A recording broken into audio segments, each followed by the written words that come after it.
Ok, pessoal, a graça e a paz do Senhor Jesus, seja muito bem-vindo ao nosso podcast Verbalizando, mais um tema maravilhoso que nós vamos estar conversando com o nosso pastor Janduí, e você será grandemente abençoado, tá? Você pode também apertar o like aí, compartilhar com outras pessoas, manda as perguntas que depois nós vamos estar te respondendo daquilo que está sendo apresentado nesse nosso podcast. Seja muito bem-vindo, família Verbo da Vida, amigos, parceiros de outros ministérios, e nós vamos conversar com o nosso pastor Janduí falando sobre as promessas da redenção, né? Quais as promessas, como elas se manifestam, como acontece. Você tem alguma promessa de Deus na sua vida? Hoje você vai aprender grandes coisas nesse podcast nosso, tá ok? Olá, pastorzão, a graça e a paz do Senhor Jesus. Graça e paz, irmão, alegria estar com você mais uma vez, para nós abençoarmos as pessoas que estão nos ouvindo e com certeza teremos grandes coisas do Senhor para falar. Amém, pastorzão, bom demais ter o senhor aqui no nosso podcast Verbalizando, e o senhor está acrescentando, e acrescentou muito, né, no nosso primeiro podcast, de grande sabedoria, grandes palavras para enriquecer a vida desse povo. Pastorzão, eu quero fazer uma pergunta e o senhor possa falar aí sobre a questão das promessas, mas como os profetas sabiam dos acontecimentos da época e também do futuro, né? Como é que ele se movia nessa atmosfera, pastorzão? Em primeiro lugar, a gente tem que observar aquilo que a palavra de Deus nos ensina, né? A Bíblia diz que a intimidade do Senhor é para aqueles que o amam. Então, se você não tem intimidade com alguém, você não tem como conhecer o que está no coração daquela pessoa. Sim, sim.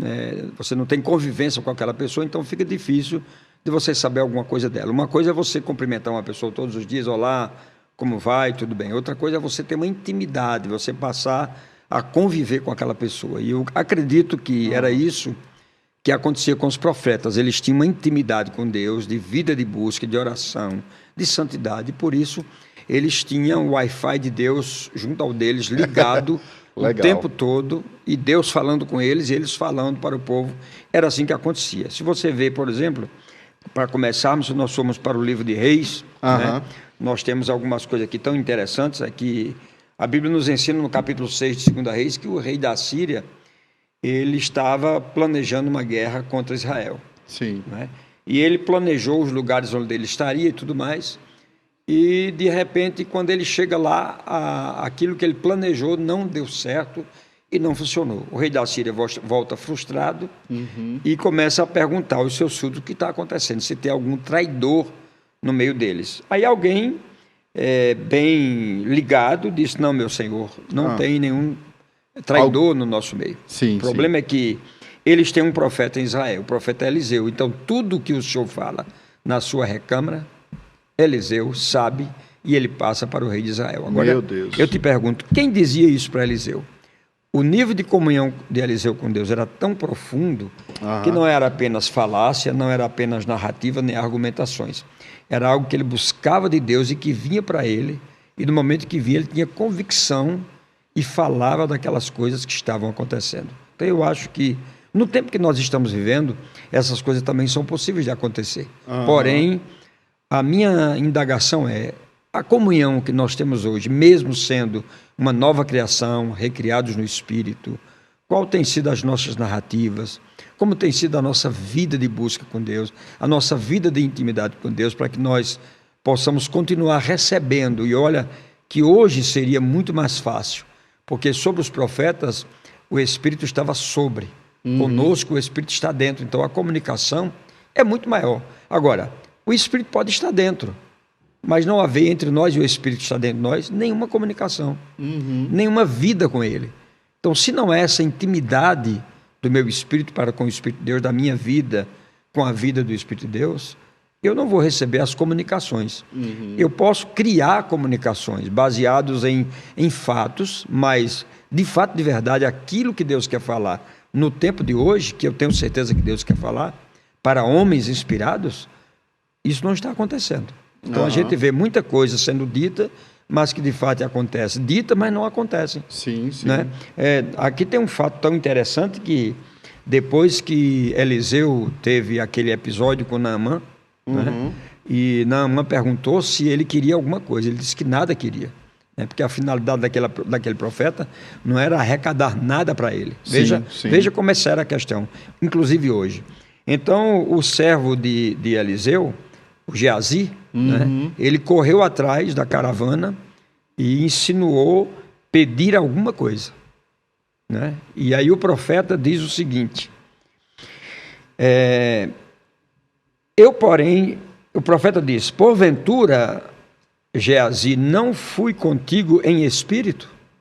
Olha que coisa séria. Quando aquele homem voltou do seu carro a encontrar-te, era esta ocasião para tomares a prata e para tomares vestes, olivais e vinhas e ovelhas e bois e servos e servas? Quer dizer, quando Geazi foi ao encontro buscar alguma coisa, porque ele ficou chateado porque Eliseu não pediu nada, então ele quis aproveitar o momento, ele foi atrás da caravana e aí atrás de ganhar alguma coisa. Aí a Bíblia diz que Eliseu disse, em espírito, eu estava contigo. Quer dizer, eu estava vendo de longe tudo que estava acontecendo. Então, esse tipo de vida profética é o tipo de vida que eu digo a você que hoje ele poderia ter muito mais intensidade se nós tivéssemos hoje a intensidade de comunicação e de comunhão que os profetas tinham na velha aliança. E hoje está bem escasso, né, pastor? Essa questão de profeta, do cara trazer algo tão específico como aconteceu. Que Exatamente. Por conta disso que eu estou te dizendo, uma vida de comunhão com Deus, uma vida de intimidade, onde você possa verdadeiramente ouvir o céu. O livro de Hebreus diz, né, que Deus, de muitas maneiras, falou aos pais pelos profetas. Então, ele se comunicava muito com os profetas. Hoje, ele se comunica através do nosso espírito recriado. Sim. Mas se nós temos o espírito recriado e nós não temos uma comunhão com Deus para que esse espírito dentro de nós tenha uma manifestação de busca daquilo que Deus tem, nós também não estamos ouvindo muita coisa. Então começamos a criar narrativas que muitas vezes não são verdadeiras, né? A oração em línguas, por exemplo, é uma forma de você captar, receber de Deus, né, as informações que estão na mente de Deus para os nossos dias.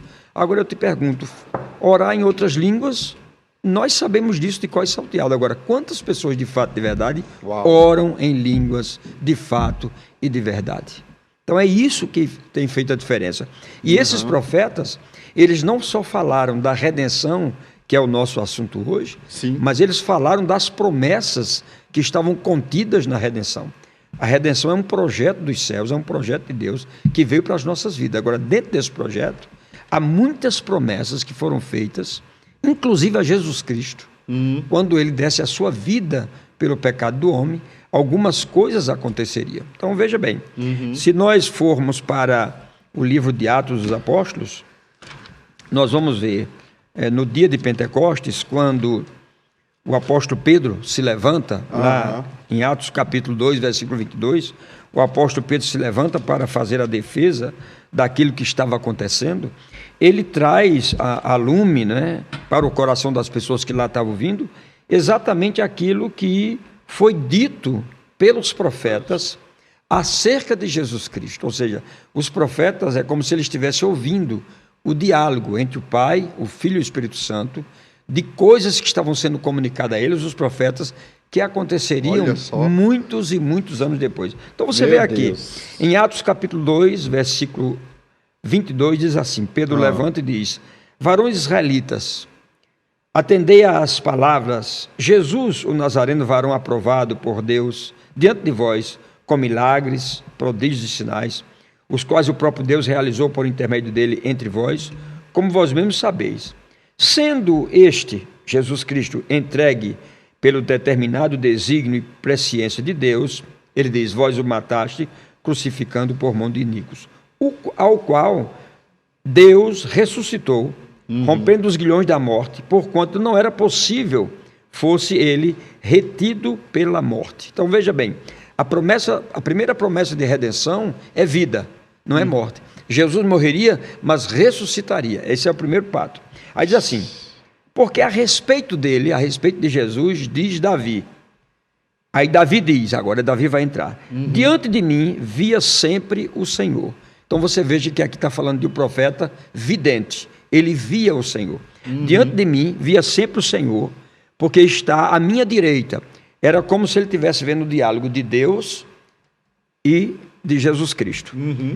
Diante de mim via sempre o Senhor, porque está à minha direita para que eu não seja abalado. Por isso se alegrou o meu coração e a minha língua exultou. Isso é Jesus falando.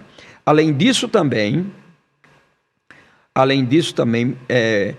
não permitirás que o teu santo veja a corrupção e não deixarás a alma dele na morte. E Jesus continua dizendo: fizeste-me conhecer os caminhos da vida, encher-me-ás de alegria na tua presença. Aí Pedro volta na narrativa e diz o seguinte: irmãos, seja-me permitido dizer a vós claramente, a respeito dos patriarcas, Davi, que ele morreu e foi sepultado, e o seu túmulo permanece até nós o dia de hoje. Sendo, pois, profeta, e sabendo que Deus havia jurado que um dia um dos seus descendentes se assentaria no trono, previu isto, referindo-se à ressurreição de Cristo, que nem foi deixado na morte, nem o seu corpo experimentou corrupção. Então veja bem, a narrativa aqui é que Davi viu e ouviu essa conversa entre o pai e o filho, né? De coisas que aconteceriam, que já aconteceram, nós somos fruto disso, e foi nesse projeto de redenção, quando Davi falou sobre isso aqui, que nós podemos, pela palavra, detectar dentro do projeto de redenção as promessas que foram feitas. A Jesus, qual foi a promessa? Ele voltaria para a sua glória, ele mesmo disse: eu quero voltar para a minha glória. A outra promessa é que ele ressuscitaria. A outra promessa é que ele não ficaria na morte, nem o seu corpo se deterioraria. São promessas que foram dadas a Jesus Cristo para que o processo, né, da redenção pudesse ser concretizado.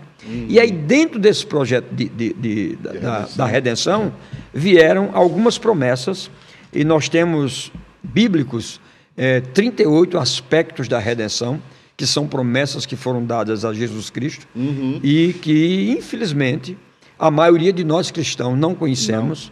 Isso não é ministrado, não é pregado, mas são promessas que foram dadas a Jesus Cristo a nosso respeito. Por exemplo, se nós formos para Isaías capítulo 53, nós vamos encontrar, por exemplo, vou ler um versículo, num versículo só, eu vou dar 3 promessas que foram feitas a Jesus Cristo no processo de redenção, e são promessas para nós.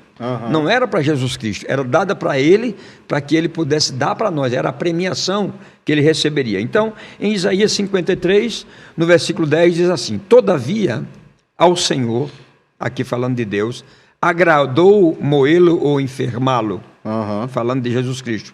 E quando Jesus der a sua alma como oferta pelo pecado, isso já aconteceu, Jesus veria a sua posteridade, prolongaria os seus dias, e a vontade do Senhor prosperaria em nossas mãos. Agora veja bem, analisando esse fato. Muito bom. Então, 3 promessas nesse versículo que foram dadas a Jesus Cristo, que quando ele desse a sua alma pelo pecado da humanidade, ele veria.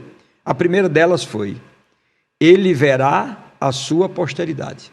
Então nós estamos aqui como igreja, como continuadores da obra de Jesus Cristo. Nós somos a semente gerada pela morte de Jesus Cristo, pela redenção.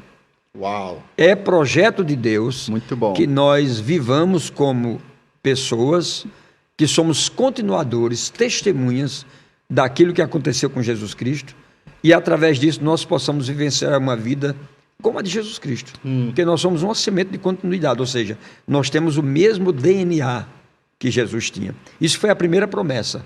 Ele teria continuadores, ele teria uma semente, ele teria uma posteridade. A segunda promessa é que ele prolongaria os dias dessa posteridade.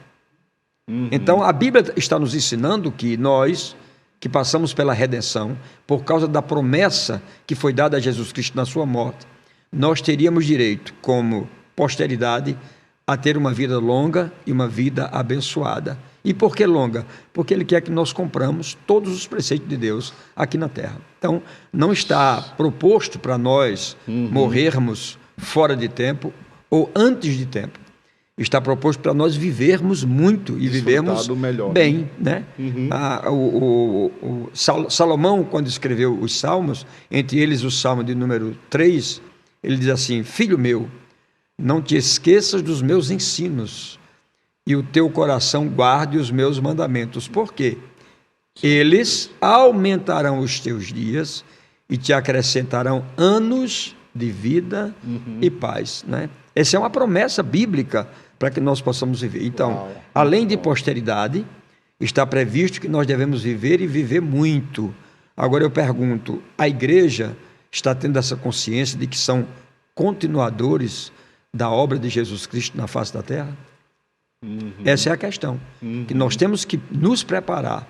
Nós estamos aqui simplesmente para sermos continuadores daquilo que ele começou a fazer. Aí eu te pergunto, essa verdade ela tem sido absoluta? Que aquela ordem que ele deu, licença, pastor, aquela ordem que ele deu, ir e pregar o evangelho a toda criatura, porque ele repassou para nós, né? Exatamente. Ele passou o cajado, passou o bastão, para que nós continuássemos. E eu pergunto, essa realidade, ela está sendo absoluta ou ela é relativa? Né? Nós estamos muito mais preocupados naquilo que nós queremos, naquilo que nos satisfaz, naquilo que nós desejamos? Sim. Ou será que nós estamos verdadeiramente e absolutamente certos de que nós somos continuadores e que nós temos que trabalhar aquilo que é pertencente ao reino de Deus, que é justiça, paz e alegria. Então, tudo que foi injusto, nós, como continuadores da obra de Jesus Cristo, temos que trabalhar para que a justiça se estabeleça. Pastor, por não entender essas coisas aí, eu sei que o senhor ainda vai falar o restante aí, por não entender isso, a gente tem uma fase de igreja, no geral, uma igreja que está andando com muito medo, né? Com muito insegura, né? Inconstante, justamente porque, além de faltar esses verdadeiros profetas para mostrar, como também entender as promessas do Senhor, né? Esse medo que você está falando é exatamente por falta de uma vida de intimidade com Deus. Veja bem, eu ouvi uma história bem interessante, que falada pelo pastor Edilson Lira, foi uma ilustração que ele deu numa ministração que eu estava presente. Ele fez a seguinte pergunta: se uma pessoa for ao culto, por exemplo, e ele chegando no culto, aquela alegria, aquela coisa toda, ele lembra que deixou a principal torneira da casa ligada. E ele diz: puxa vida, a minha caixa só tem 1000 litros, quando eu chegar em casa eu não vou nem ter água para tomar banho. Isso é uma situação. A outra situação, o homem está no culto, lembrou que deixou a torneira ligada, e ele disse para a esposa ou filha: deixei a torneira ligada e agora, quando a gente chegar em casa, talvez não tenha água, porque a nossa caixa ela só tem 1000 litros. Né? Agora, se você está ligado a uma torneira que só tem 1000 litros, isso é uma grande preocupação. Mas se você está ligado, né, à represa da cidade onde você mora, se sua torneira está ligada na represa da cidade onde você mora, eu te pergunto qual é a preocupação que você vai ter. Entenda, no bom sentido. Você não vai deixar a torneira ligada. Claro. Mas quando você tem consciência de onde você está ligado, você passa a viver de acordo com aquela consciência. Aprenda a descansar. A descansar. Então, se você está ligado numa fonte... confiar. Se você está ligado numa fonte que nunca seca, você tem vida e abundância. Show. Essa é a grande questão. Onde é que nós estamos ligados verdadeiramente? Nascemos de novo, somos batizados com o Espírito Santo, falamos em outras línguas, mas existe uma consciência verdadeira de onde nós estamos ligados? A redenção, verdadeiramente, ela é algo que trouxe para nós uma consciência do que nós somos, temos e podemos em Cristo, ou que somos, temos e podemos é apenas para nós mesmos. Simplesmente não é para fazermos aquilo que o reino de Deus tem nos pedido. Então você percebe aqui, somos a posteridade, temos direito a viver muito e a viver bem, e a última promessa é essa aqui, que está dentro desse contexto, né, de Isaías 53, versículo 10. E a vontade do Senhor, veja, a vontade do Senhor prosperará em minhas mãos. A vontade do Senhor prosperará em minhas mãos. A vontade do Senhor. Não é a minha vontade. E muitas vezes a nossa consciência é trabalhar para que a nossa vontade seja feita. Né? A gente usa até textos bíblicos.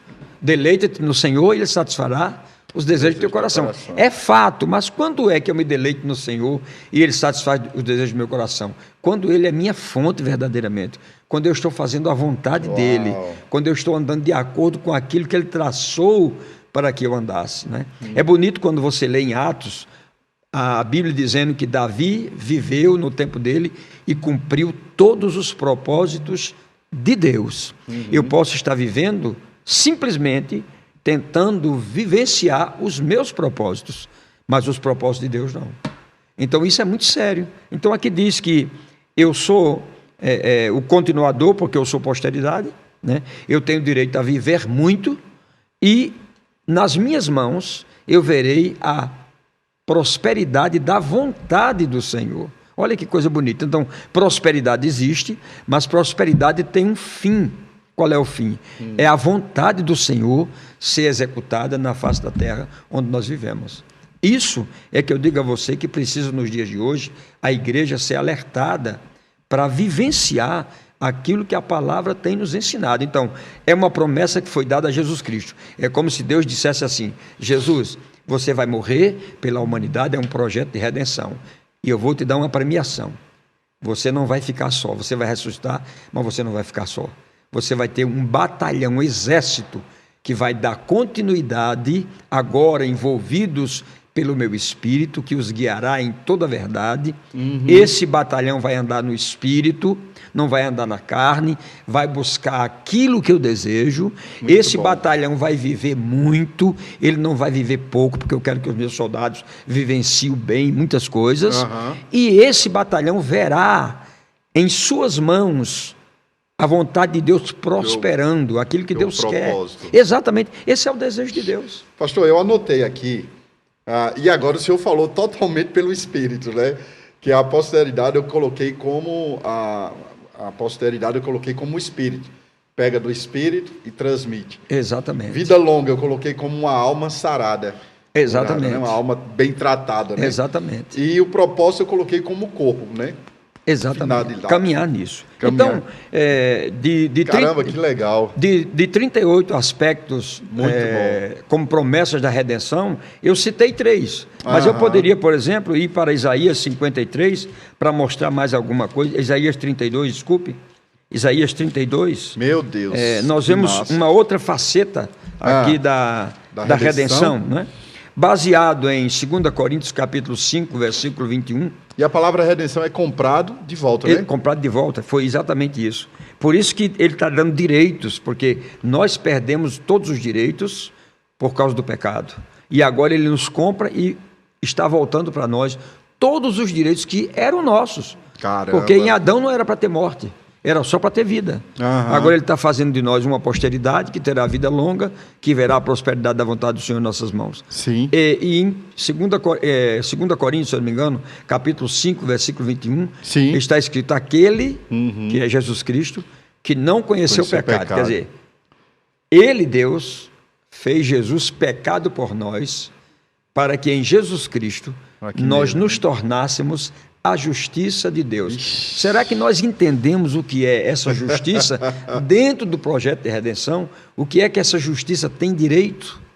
Isso nós precisamos entender. Para entender, nós precisamos ir ao homem que tinha comunhão com Deus, que envolveu-se com Deus, que ouvia pelo Espírito os céus falando, e esse homem trouxe uma compreensão no capítulo 32, que eu vou ler agora, a partir do versículo 15, onde diz assim: até que se derrame sobre nós o Espírito lá do alto. Veja bem, lá em Gênesis, se eu não me engano, capítulo 6, a Bíblia diz que Deus disse que não contenderia toda a vida com o homem, retiraria o seu Espírito. Seu Espírito. Retiraria o seu Espírito.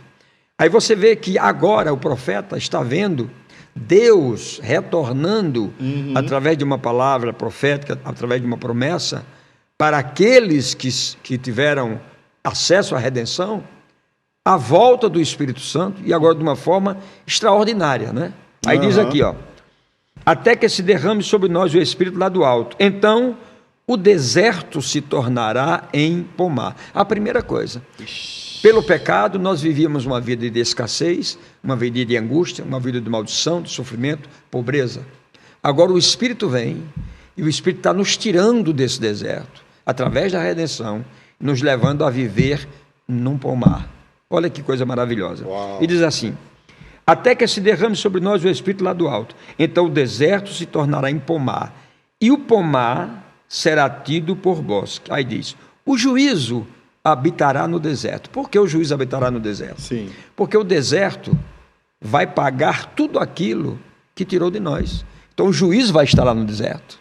Meu Deus. O deserto sofrerá a questão do juízo. Aí diz assim: o juízo habitará no deserto, e a justiça, que somos nós por causa da redenção em Cristo Jesus, morará no pomar.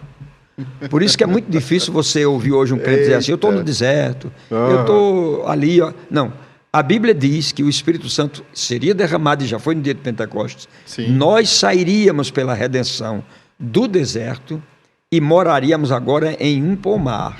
Ou seja, como era antes. Porque Adão morava num pomar. Ele tinha de tudo. Aquilo foi tirado por causa do pecado. O Espírito Santo, através da redenção em Jesus Cristo, está retornando para nós tudo aquilo que era um direito do qual nós somos roubados. E ele diz mais aqui: o efeito da justiça. Então, nós, como justiça de Deus, nós geramos um efeito. E qual é o efeito da justiça? A Bíblia diz paz.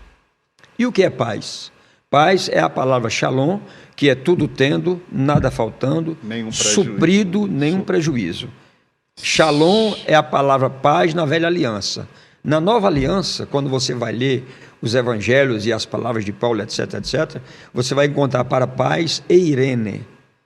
A palavra eirene é ausência de devastação, ausência de guerra, ausência de conflito, paz entre os homens. Meu Deus. Então, perceba o que é que o projeto de Jesus Cristo na sua morte traz para nós como justiça de Deus. Ele diz: o efeito da justiça será paz, e o fruto da justiça. Quer dizer, a justiça gera um efeito, que é paz, e gera também um fruto, que é repouso e segurança para sempre. É isso que está proposto para a igreja de Jesus Cristo. Coisa linda. É isso que nós precisamos saber para que nós tenhamos uma vida dentro dos parâmetros de Deus. Essa agora, consciência. o próprio profeta Isaías também disse: se quiserdes e me ouvirdes. Esse é o grande problema, né? Porque Deus está falando. Deus está falando. Ele proveu o melhor. Jesus Cristo disse: eu vim para que tenhas vida e a tenham em abundância. Não é uma vida minimizada, é uma vida maximizada, além daquilo que eu possa pedir ou imaginar. Está escrito também: Deus é poderoso para fazer infinitamente mais além do que tudo que pedimos ou pensamos. Então, a vida para o justo é uma vida completa. Agora, é possível que não estejamos vivendo como justiça de Deus, porque ainda existe em nós a consciência de pecado. Onde existe consciência de pecado, a justiça, a consciência de justiça não opera. Agora, para isso, que já está no nosso espírito, a vida de comunhão com Deus, a vida de oração, a vida de busca no teu espírito, vai gerar e manifestar tudo aquilo que foi te dado na redenção. E diz mais aqui: o meu povo habitará em moradas de paz, em moradas bem seguras, em lugares quietos e tranquilos. Meu Deus. Veja bem, o que é que eu percebo nos dias de hoje? Pastor. Muito bom. Nós temos nos afastado de alguns parâmetros que a Bíblia nos ensina. Por exemplo, o escritor, lá no Velho Testamento, ele diz: se o meu povo, isso era Deus falando, que se chama pelo meu nome, se é condicional, se humilhar e orar e me buscar e se converter dos seus maus caminhos, eu ouvirei dos céus, perdoarei os seus pecados e sararei a sua terra. O que é uma terra sarada? É uma terra frutífera, é uma terra que produz, né?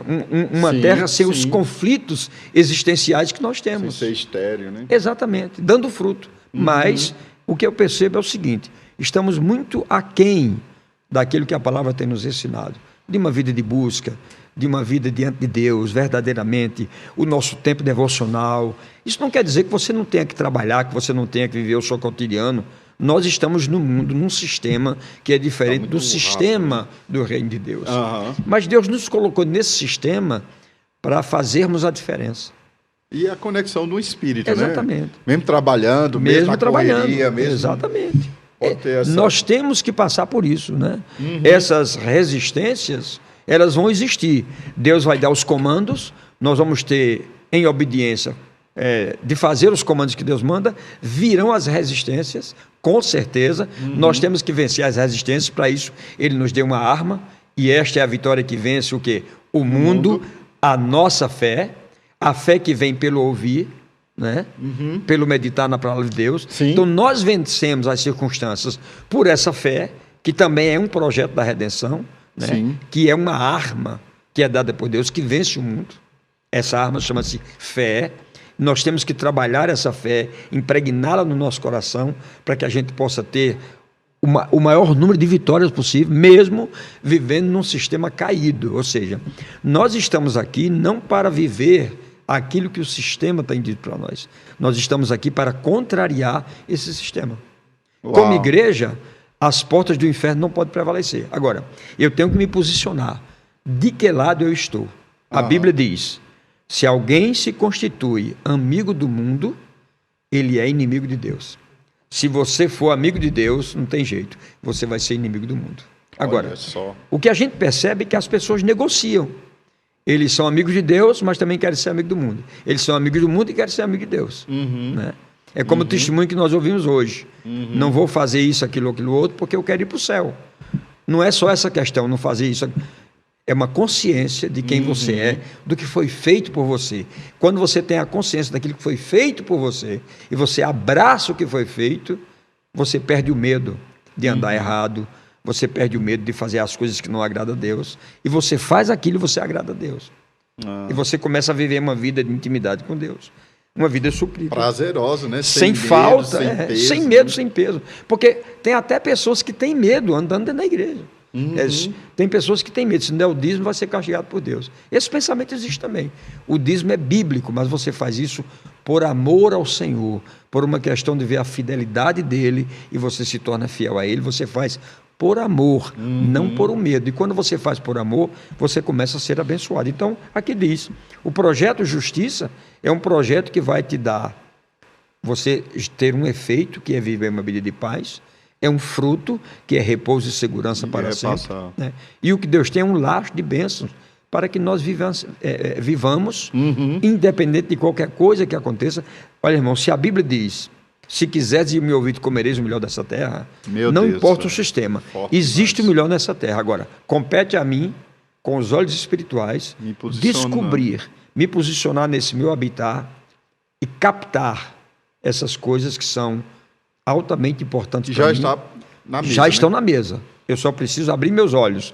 Era a questão dos profetas na velha aliança. Eles tinham os olhos abertos. Eles viam o sobrenatural, perceptível. Por isso que eles recebiam tudo que nós temos escrito. Caramba. Está aqui. E quando você vai olhar, por exemplo, o apóstolo Pedro, ele fala de uma maneira extraordinária quando ele diz assim. Bom, pastor.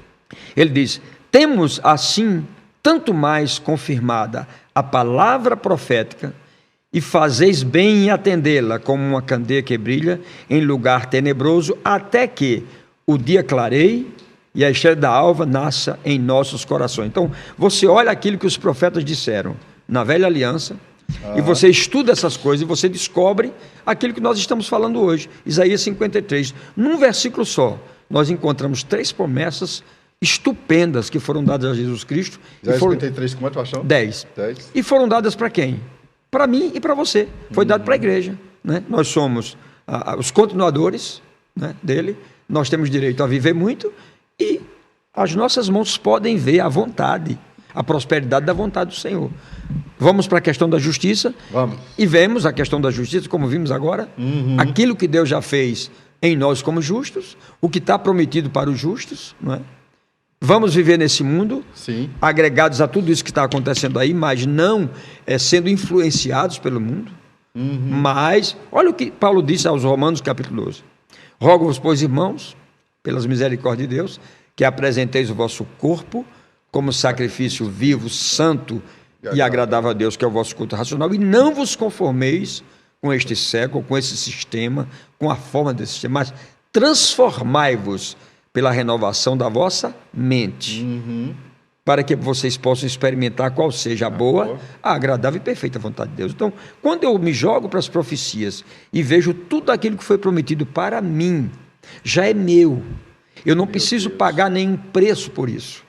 O meu preço nisso é a vida de dedicação a Deus e de amor a Deus por aquilo que Ele fez. Olha, se nós tivéssemos tempo, é porque nós não temos, né? Sim, sim. No outra live nós falaremos sobre isso, sim. Mas eu posso trazer outros aspectos da redenção, Sim. que são promessas que foram feitas para nós e que nós podemos vivenciar com alegria no coração, viver uma vida plena como filhos de Deus. Mas veja bem, veja o que aconteceu depois da pandemia.